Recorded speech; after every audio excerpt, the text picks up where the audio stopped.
নমস্কার, আমি প্রশান্ত। আমার চ্যানেল মাতৃশক্তি। আজ বলবো ধনেপাতা নিয়ে কিছু কথা।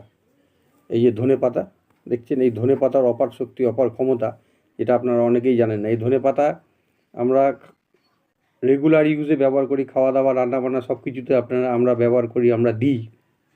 এই যে শেকড়টা কিন্তু ফেলে দিই। ঠিক আছে, এই শেকড়ের এই অশেষ গুণ, অশেষ ক্ষমতা, এটা অনেকেই হয়তো জানেন না।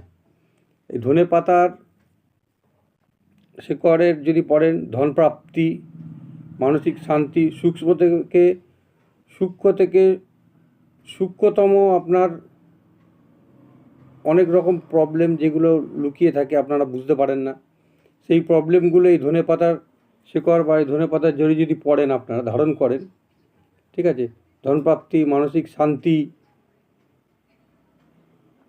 লক্ষ্মীপ্রাপ্তি, সংসারের শান্তি, সব রকম আপনারা ফিরে পাবেন।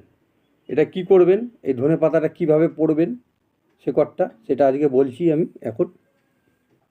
এটা করবেন কি, সামনেই পৌষালী অমাবস্যা, শনিবার দিন বা বকুল অমাবস্যা, ওই দিন কি করবেন, সকালবেলায় যাবেন। এখন বাড়িতে সবাই, অনেকের বাড়িতেই, সবাই বলবো না, অনেকের বাড়িতেই, গ্রামের দিকে যারা আছে তারা আছেন, তারা জমিতে একটু আধটু ধনেপাতা মোটামুটি চাষ করেন। আর অনেকে এখন তো দেখি ছাদে, যারা শহরের দিকে আছেন, ছাদের মধ্যেও টবের মধ্যে ধনেপাতা করে।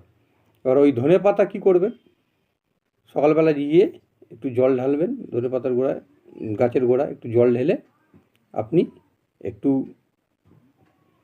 একটা ধূপকাঠি, একটা মোমবাতি বা একটা প্রদীপ জ্বালাবেন। জ্বালিয়ে বলবেন, যে গাছ তোলার মন্ত্র আমি আগে ভিডিওতে দিয়েছি, দেখবেন, সেটা দেখে বলবেন, বৃক্ষ জাগো, বৃক্ষ জাগো, বৃক্ষ জাগো, যে কাজে লাগাবো তোমায় সে কাজে লাগো, তোমাকে বসুমতির দোহাই, বলে এরকম 3টে তুলি দেবেন এরকম। ঠিক আছে, বা 3বার গাছের গোড়া 3টে টোকা দেবেন, এরকম টোকা দেবেন, দিয়ে গাছটাকে এক নিঃশ্বাসে টেনে তুলে নেবেন, দম বন্ধ করে তুলে নিয়ে চলে আসবে, শুধু শেকড়টা নিয়ে আসবেন। ঠিক আছে, শেকড়টা নিয়ে আপনি কী করবেন, এক জায়গায় রাখবেন, রেখে একটু গঙ্গা জল দিয়ে শেকড়টা ধুয়ে ওর মধ্যে 1 চিমটে হলুদ, 1 চিমটে সিঁদুর, কুমকুম যেটাকে বলে, সিঁদুর কুমকুম যাই হোক আপনি দেবেন, দিয়ে এটা রূপোর মাদুরি বা তামার মাদুরিতে ভরে গলায় বা হাতে ধারণ করুন। দেখুন আপনার অনেক রকম সমস্যা, অনেক রকম প্রবলেম যেগুলো আপনার লোকানো ছিল, আপনি কাউকে বলতে পারছেন না, অনেক রকম প্রবলেম আছে, মানসিক সমস্যা, সব রকম সমস্যার সমাধান এতেই হবে আপনার।